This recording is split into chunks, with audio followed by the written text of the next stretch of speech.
When did a prank on a teacher go too far? Mrs. Osborne immediately locked the classroom door and screamed, "Which one of you thought it was funny to prank call my mother last night?" A couple of boys in the back snickered nervously, but nobody raised their hand. Aiden and Alex were always pulling stupid pranks, so everyone assumed it was them. But they shook their heads when people looked their way. Whoever did it scared her so badly that she had a heart attack. "My mother died last night because one of you thought it would be hilarious to call and threaten her." The room went completely silent. Even the kids who never paid attention were staring at Mrs. Osborne in shock. Someone's backpack fell off their desk, and the thud made everyone jump.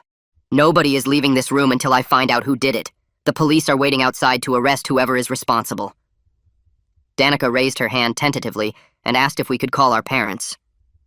Mrs. Osborne shook her head and said not until someone confessed. She pulled her chair in front of the door and sat down with her arms crossed. Her phone kept buzzing, but she ignored it. The next 20 minutes felt like hours. Students started whispering to each other, trying to figure out who could have done it. Everyone had Mrs. Osborne's number from the class contact sheet she'd handed out at the beginning of the year. Any of us could have found her mom's information online. Kenny suggested it might have been someone from another period, but Mrs. Osborne said the caller mentioned specific things from our class. Details only someone in the first period would know. She'd narrowed it down to us 30 students and wouldn't stop until she had a name. The accusations started flying. People pointed fingers at the usual suspects like Aiden and Alex. Then someone mentioned that Alexis had been mad about her grade on the last essay. Ian said he'd overheard Lawrence joking about prank-calling teachers. Everyone was turning on each other, trying to deflect suspicion. Mrs. Osborne just sat there watching us with those red-rimmed eyes. Every few minutes, she'd remind us that her mother was dead because of someone in this room. The weight of it pressed down on all of us. Some girls were crying. A few guys looked ready to bolt for the windows. I noticed Philip in the corner wiping his face with his sleeve. He was the quiet kid who sat alone and never caused trouble. While everyone else was arguing and defending themselves, he was silently crying. Something about his reaction seemed different from the general panic in the room. The room was getting hot with all of us trapped inside. Someone banged on the door from the outside, but Mrs. Osborne didn't move. We could hear muffled voices that sounded like administrators trying to get in. She'd barricaded us in here and wasn't budging until she got her answer. An hour passed. Then 2. We'd missed second period completely and third was starting. Parents were probably being called. The police were supposedly waiting. Everything was spiraling out of control because of one stupid prank call that had gone horribly wrong. Riley started having a panic attack and begged to go to the nurse. Mrs. Osborne wouldn't let her leave. Marco tried to reason with her, explaining this was kidnapping or false imprisonment. She laughed bitterly and said the police could arrest her after they arrested her mother's killer. That's when I noticed Philip had moved to the back of the room. He was sitting on the floor behind the last row of desks with his knees pulled to his chest. His whole body was shaking. While everyone else was scared of getting in trouble, he looked absolutely terrified. I made my way over to him, stepping around backpacks and angry classmates. When I sat down next to him, he flinched like I might hit him. Up close, I could see his face was blotchy from crying and his breathing was ragged. "Philip, are you okay?" He shook his head and fresh tears started falling. His voice was barely a whisper when he finally spoke. The words came out in a rush like he'd been holding them in for hours. "It was me. I was dared to do it. Aiden said I was too much of a pussy to prank call a teacher. He gave me $20 and said I had to make it scary or it didn't count. I didn't mean for anyone to get hurt. I just wanted them to think I was cool for once. Please don't let me go to jail. I can't go to jail, I'm only 15. Mrs. Osborne went white. She stood up and started slowly marching over to Philip. Her footsteps echoed across the silent classroom as she crossed the room in 5 quick strides.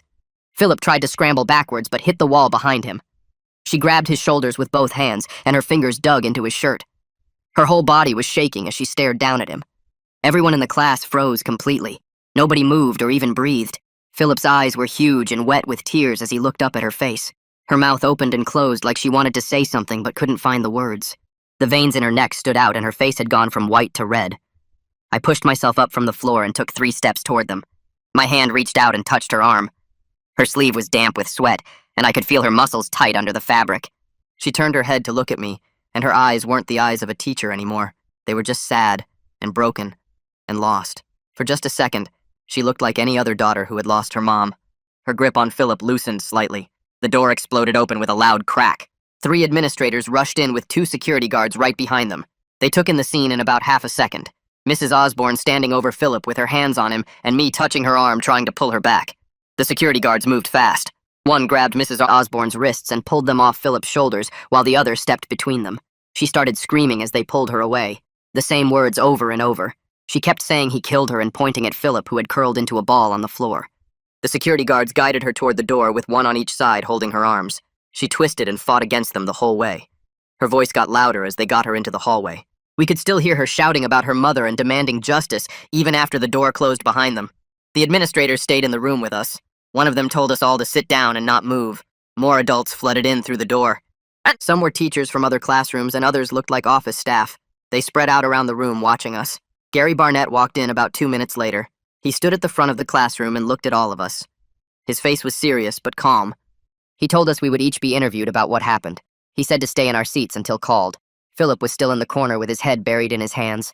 His shoulders moved up and down as he cried. A woman with curly hair walked in next.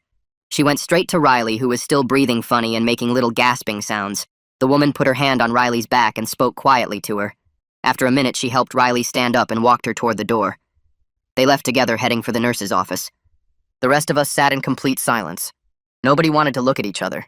The clock on the wall showed we had been trapped in here for over 2 hours. My legs were stiff from sitting on the floor. An administrator came to the door and called out the first name.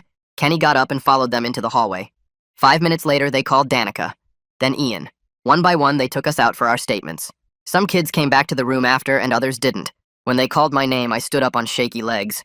The hallway was full of people. Parents were there now, demanding to know what happened. Police officers stood near the main office. The administrator led me past all of them to a small room. Inside was the woman with curly hair who had helped Riley. She smiled at me and said her name was Alina LeBlanc. She asked me to sit down and tell her what I saw. I started to explain about Mrs. Osborne locking us in, but then stopped. I told her I needed to talk to someone privately first. She looked confused, but nodded. She said we could talk in her office where it was more comfortable. We walked down another hallway to a door with her name on it. Inside were 2 chairs and a small couch. Pictures of mountains covered the walls. She sat in one chair and I took the other.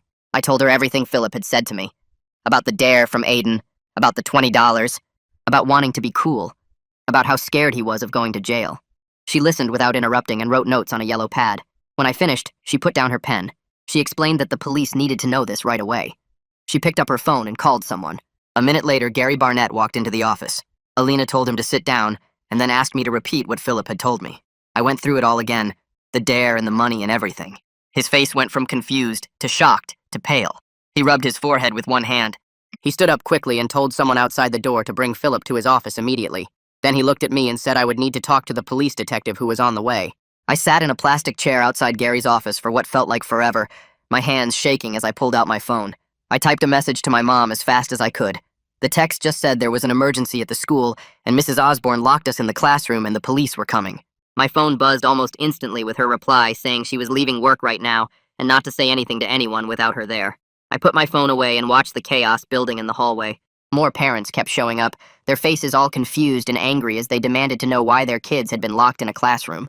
The secretary kept telling them to please wait and that Gary would explain everything soon. About an hour later, a woman in a dark suit walked through the main doors carrying a briefcase. She had short gray hair and looked really serious as she walked straight to the principal's office. Gary came out and shook her hand, and I heard him call her Detective McLean. They went into a conference room down the hall, and I could see through the window as she set up a laptop and pulled out a yellow notepad. Gary came back out and told me the detective was ready to talk to me, but we should wait for my mom. My hands were still shaking, and I kept thinking about Philip crying in that corner.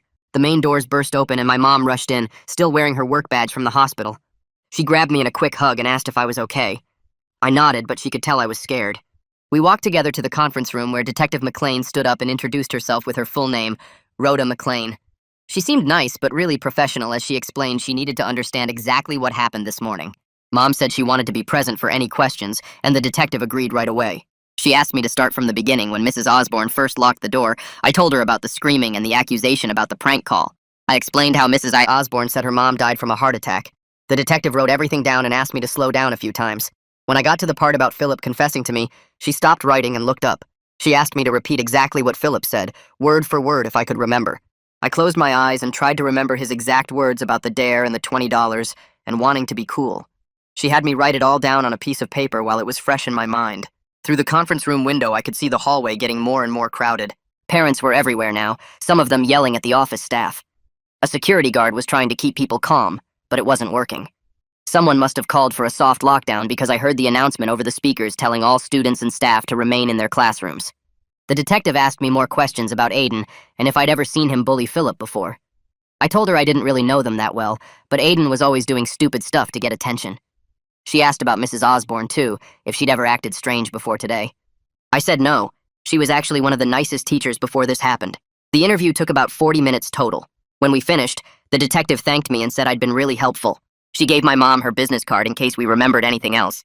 Mom and I went back to the main office to sign me out, but the secretary said we needed to wait because they were still processing everyone.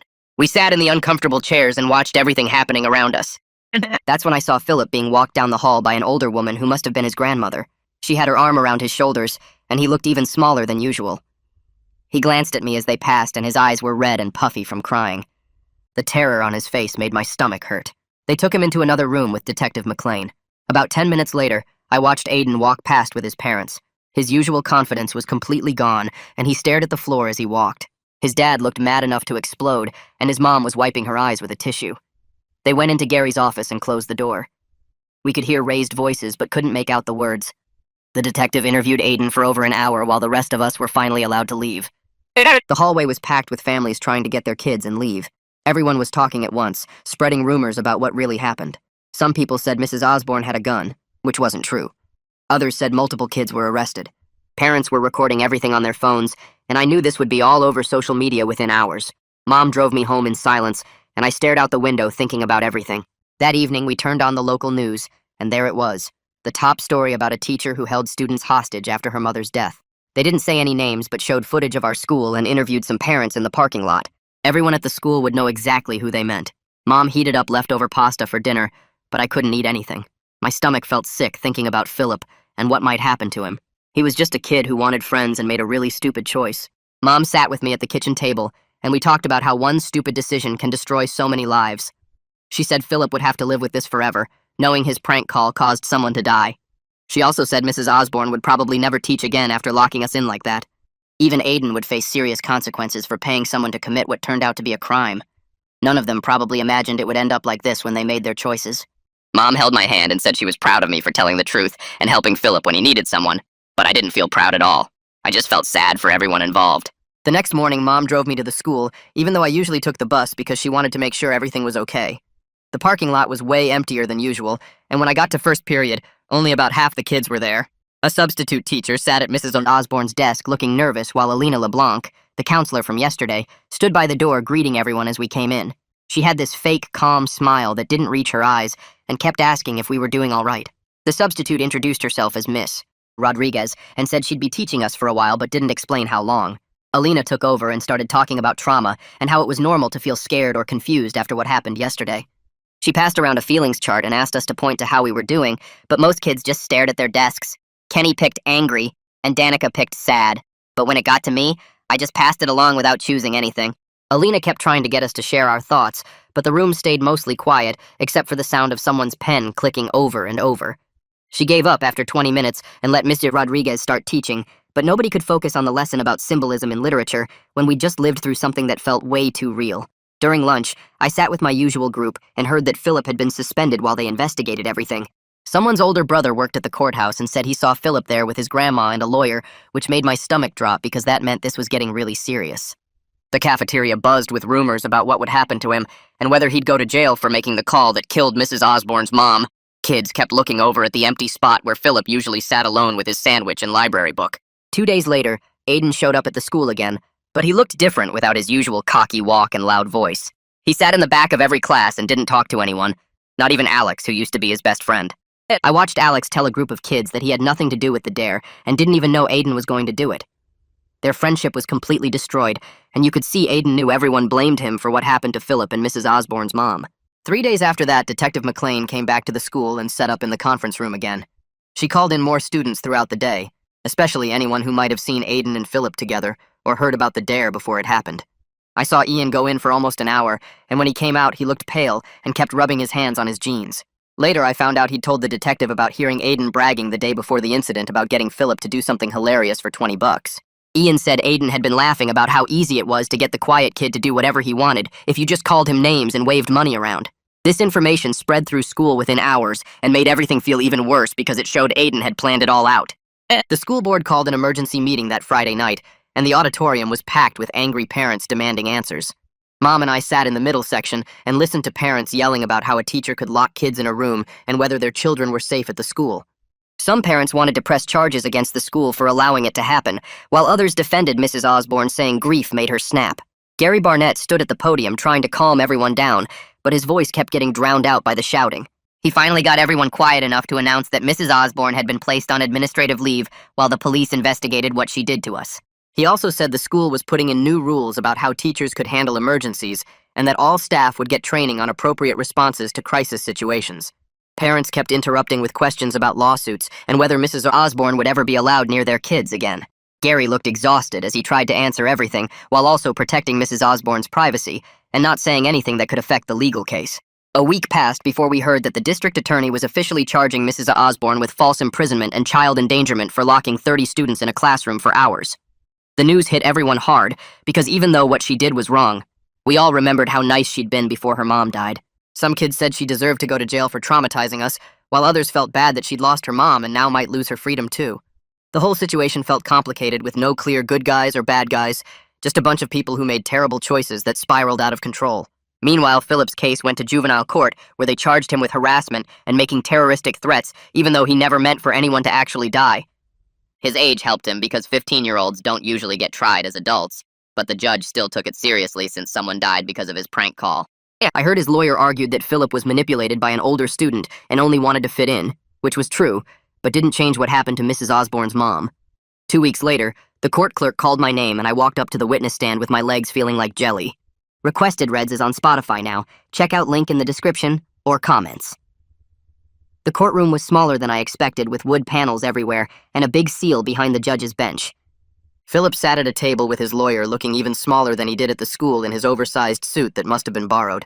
His grandmother sat behind him, dabbing her eyes with a tissue every few minutes. The prosecutor asked me to tell everyone exactly what Philip said to me that day in the classroom. I looked at Philip, who kept his head down, staring at his hands folded on the table. I told them about finding him crying behind the desks and how he confessed about the dare and the $20 from Aiden. The judge wrote notes while I talked and asked me if Philip seemed sorry when he told me I said he was shaking and crying so hard he could barely get the words out. When they let me step down, I walked past Philip's table and saw tears running down his face again. The hearing lasted 3 more hours with other kids from class getting called up to say what they saw and heard. Ian testified about Aiden bragging about getting Philip to do something for money the day before everything happened. The judge decided Philip would stay in the juvenile system instead of being tried as an adult, which made his grandmother cry with relief. Outside the courthouse, Mom waited for me, and we watched as news crews tried to interview people leaving the building. Aiden's hearing happened the next week, and his parents showed up in expensive suits with a lawyer who looked like he cost more than our car. The prosecutor charged him with criminal solicitation since he paid Philip to make the threatening call. His lawyer kept arguing that teenage boys dare each other to do stupid things all the time, and nobody expects someone to die from it. The judge didn't seem convinced and set another hearing date for 2 weeks out. Meanwhile, at the school, they brought in 3 trauma counselors who started meeting with our first period class twice a week.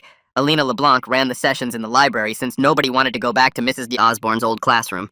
At first, everyone just sat there staring at the floor, but after a few sessions, Riley started talking about how scared she was during the lockdown. Then Danica admitted she still had nightmares about being trapped in that room. Even some of the tough guys like Alex finally opened up about feeling helpless when Mrs. Osborne wouldn't let us leave. The counselors taught us breathing exercises and gave us papers about dealing with trauma that most kids threw away as soon as they left. Ian told me during lunch one day that his mom saw something interesting at the courthouse. Philip's grandmother had been talking to someone from Mrs. Osborne's family outside after a hearing. He said they talked for almost an hour, and both women were crying by the end. Nobody knew what they said, but it seemed like Philip's grandmother was trying to apologize for what her grandson did. 2 weeks after that, Philip came back to the school with all kinds of conditions from the court. He had to check in with the office every morning and couldn't be anywhere near Aiden, who was still coming to the school while his case worked through the system. Philip also had to go to counseling twice a week and do 60 hours of community service at a senior center downtown. That first morning back, everyone stared at him walking through the hallways with his head down and his backpack pulled tight against his shoulders. Kids whispered and pointed while some moved away from him like he might be dangerous. At lunch, he sat alone at a table in the corner picking at a sandwich without eating any of it. I heard people calling him a killer, even though it wasn't really murder since he didn't mean for anyone to die. Some kids from other classes who didn't even know the whole story made up rumors that got worse every time they got repeated. The next day at lunch, I saw Philip sitting alone again, looking miserable. I grabbed my tray and walked over to his table, even though Kenny tried to wave me back to where our usual group sat. Philip looked up surprised when I sat down and mumbled something about how I didn't have to sit with him. I told him I wanted to, and started eating my pizza while he went back to picking at his food. We didn't talk much that first day, but he seemed less tense with someone else at the table. The next day, Danica joined us, and then Marco came over too. Within a week, we had 5 or 6 people sitting at what everyone started calling the outcast table. None of us talked about what happened, but we all knew we were the ones who couldn't pretend everything was normal again. Aiden's final sentencing happened a month later, and the judge gave him probation and community service just like Philip. He also had to pay $5,000 in restitution, though nobody really understood who that money went to since Mrs. Osborne's mom was dead. His parents pulled him out of our school the next day and enrolled him at St. Joseph's Academy across town where nobody knew about what happened. I heard from Alex that Aiden tried to text him a few times, but Alex never wrote back because their friendship was completely over. 3 months after everything started, the prosecutor finally set Mrs. Osborne's trial date. They offered her a plea deal for probation and mandatory counseling since everyone understood she was grieving when she locked us in that classroom. Her lawyer argued that losing her mother broke something in her mind temporarily, and she never would have done it under normal circumstances. Some parents wrote letters to the judge saying she should go to jail for traumatizing their kids, while others wrote about how she was a good teacher before this happened. During all this, Alina LeBlanc started a support group that met every Thursday after school in the library. She called it a safe space to process our feelings about what happened without judgment. At first, only a few of us showed up, but eventually, almost half the class started coming to meetings. We sat in a circle and took turns talking about how the incident changed us and how we felt about school now. Some kids said they couldn't focus in class anymore, and others admitted they got nervous whenever a teacher closed the classroom door. I told them about the nightmares where I was trapped in that room again, but this time nobody could get out. Alina taught us that trauma doesn't just go away, and we might be dealing with these feelings for a long time. Philip started his community service at Riverside Senior Center the next week, and I saw him getting dropped off there every Tuesday and Thursday after school. The judge had ordered 60 hours, and he had to sign in with the director each time he arrived. I went with him once because my mom thought it would be good for me to see him taking responsibility. The old people there didn't know anything about what he'd done, so they just saw a quiet kid helping serve lunch and playing checkers with them.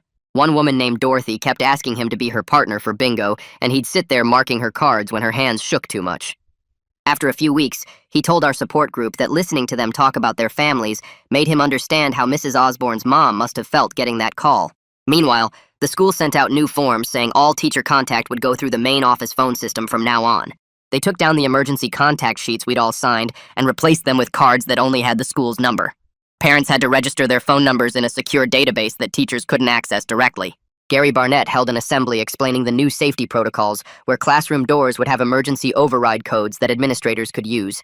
3 months crawled by before Mrs. Osborne's court date finally arrived. I went with my mom because she said we needed to see how everything ended. Mrs. Osborne walked into the courtroom looking like she'd lost 20 pounds and her hair had gone gray at the roots. She stood in front of the judge and apologized to all of us for what she'd done that day. The prosecutor recommended probation with mandatory grief counseling and anger management classes. Her lawyer explained she'd already started therapy and was taking medication for depression. The judge accepted the plea deal and gave her 2 years probation plus 1,000 hours of community service. Right after the hearing, a group of parents started a petition to ban her from ever teaching again.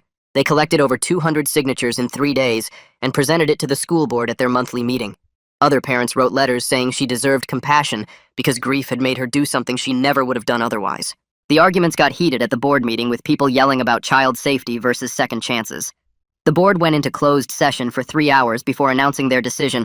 Mrs. Osborne could return to teaching after completing her sentence, but not at our school or any school in the district. She'd have to find work in another county if she wanted to teach again. Nobody seemed happy with the compromise, but at least it was over. During all this, Philip threw himself into his schoolwork like it was the only thing keeping him sane.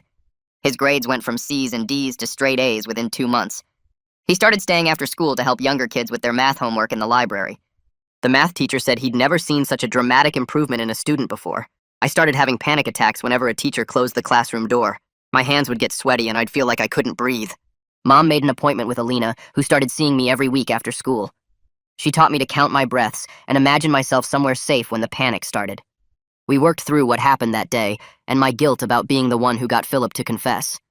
She reminded me that telling the truth was the right thing, even though it led to all this mess. 6 months after everything started, our class organized a memorial service for Mrs. Osborne's mother at the school auditorium. Most of us showed up even though nobody made us go. Philip sat in the very back row with tears running down his face the whole time. People got up and shared memories of Mrs. Osborne from before that day when she was our favorite teacher. Someone played a video montage of class trips and projects we'd done together. Mrs. Osborne's sister came to speak at the end.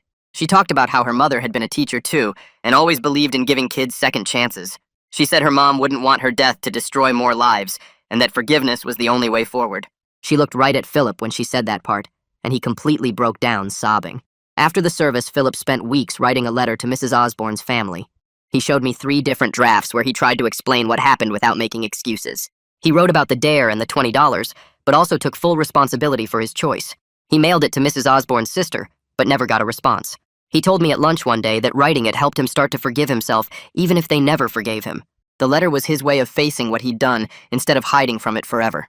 The next few months were weird because people kept showing up at our school to study what happened. Gary Barnett had to meet with administrators from other districts who wanted to learn about crisis management. They'd walk through our hallways with clipboards and serious faces while we tried to ignore them.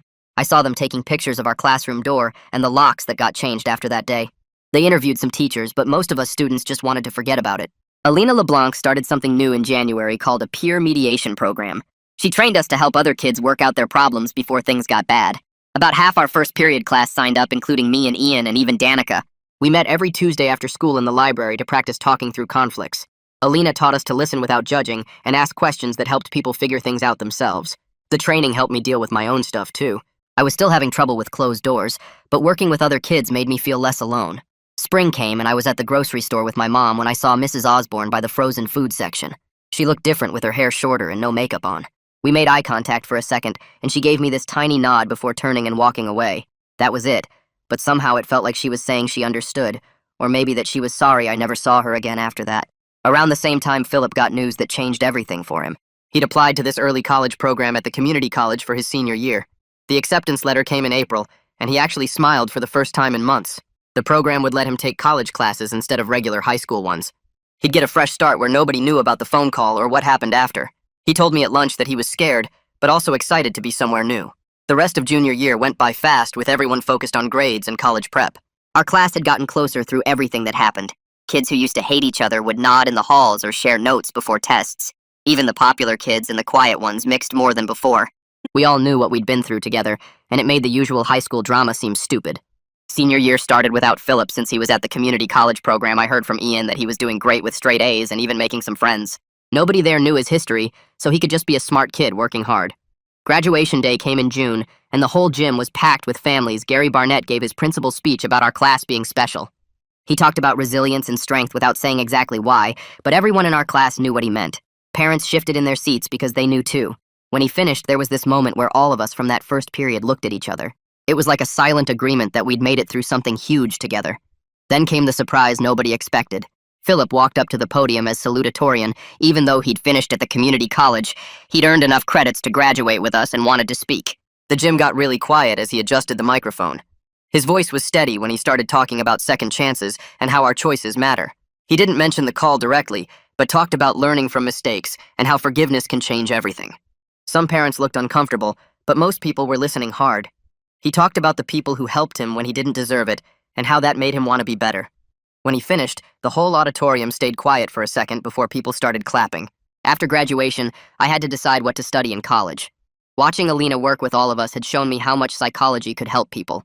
She'd taken kids who were falling apart and helped us find ways to heal. I wanted to learn how to do that for other people. When I told her at the last peer mediation meeting, she smiled and said I'd make a great psychologist. She wrote me a recommendation letter that probably helped me get into my top choice school. The summer before college, a bunch of us decided to meet up one last time. We went to the park near school on a random Tuesday evening. Ian was there, and Danica and Kenny, and even some kids I'd never really talked to before that day in the classroom. We didn't plan it, but nobody mentioned what happened directly. Instead, we talked about college plans and summer jobs and normal stuff. But there was this understanding between us about how that day had changed who we were. People who'd been scared to speak up were now more confident. Kids who'd been mean had learned to be kinder. Before everyone left to go home, Philip pulled me aside near the swings.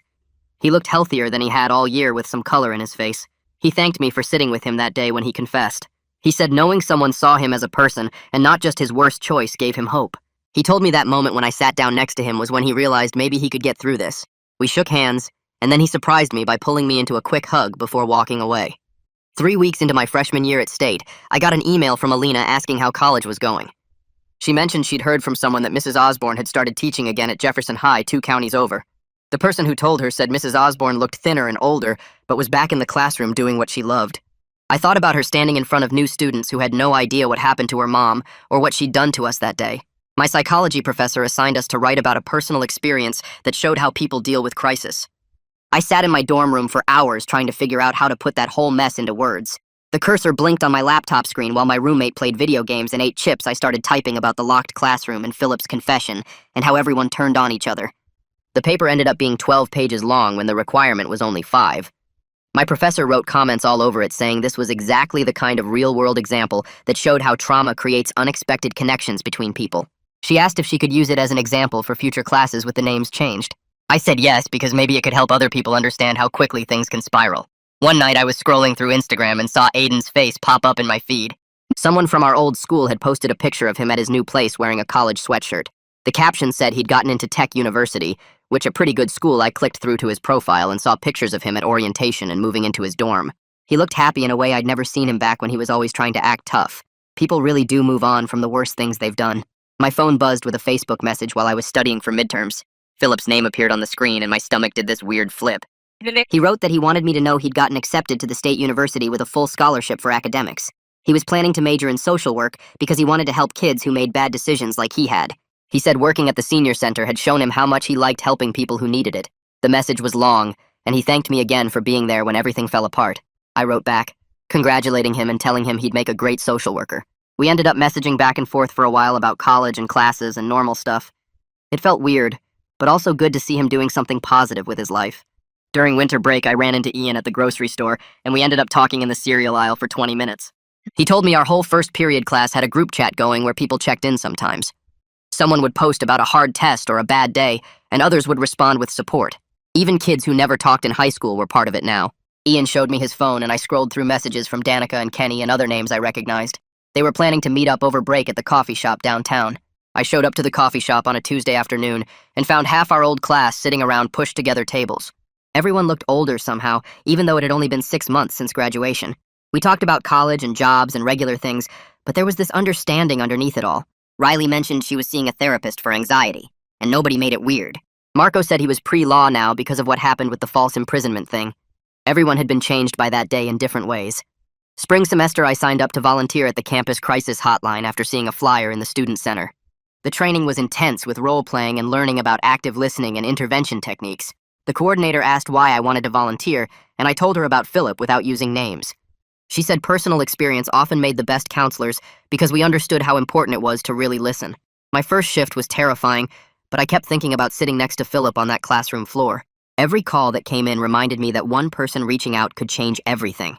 Some callers just needed someone to hear them, while others were in real crisis. I learned to recognize the difference in their voices, just like I'd recognize something different in Philip's tears that day. The other volunteers were mostly psychology majors or social work students who had their own reasons for being there. We'd debrief after hard calls and support each other through the rough nights. One time a kid called who sounded just like Philip had, scared and guilty about something he'd done. I stayed on the line for 2 hours helping him figure out next steps. After the call ended, I sat in the break room thinking about how different things might have been if Philip had called someone like this instead of Mrs. Osborne's mom that night. Everything that happened showed me that people aren't just good or bad, but complicated and messy. Even now, when I think about it all, I see how each person was just trying to survive in their own way. So yeah, that's basically the whole thing. Thanks for listening in. It always feels like a chat with a friend. Come back if you feel like hanging out again.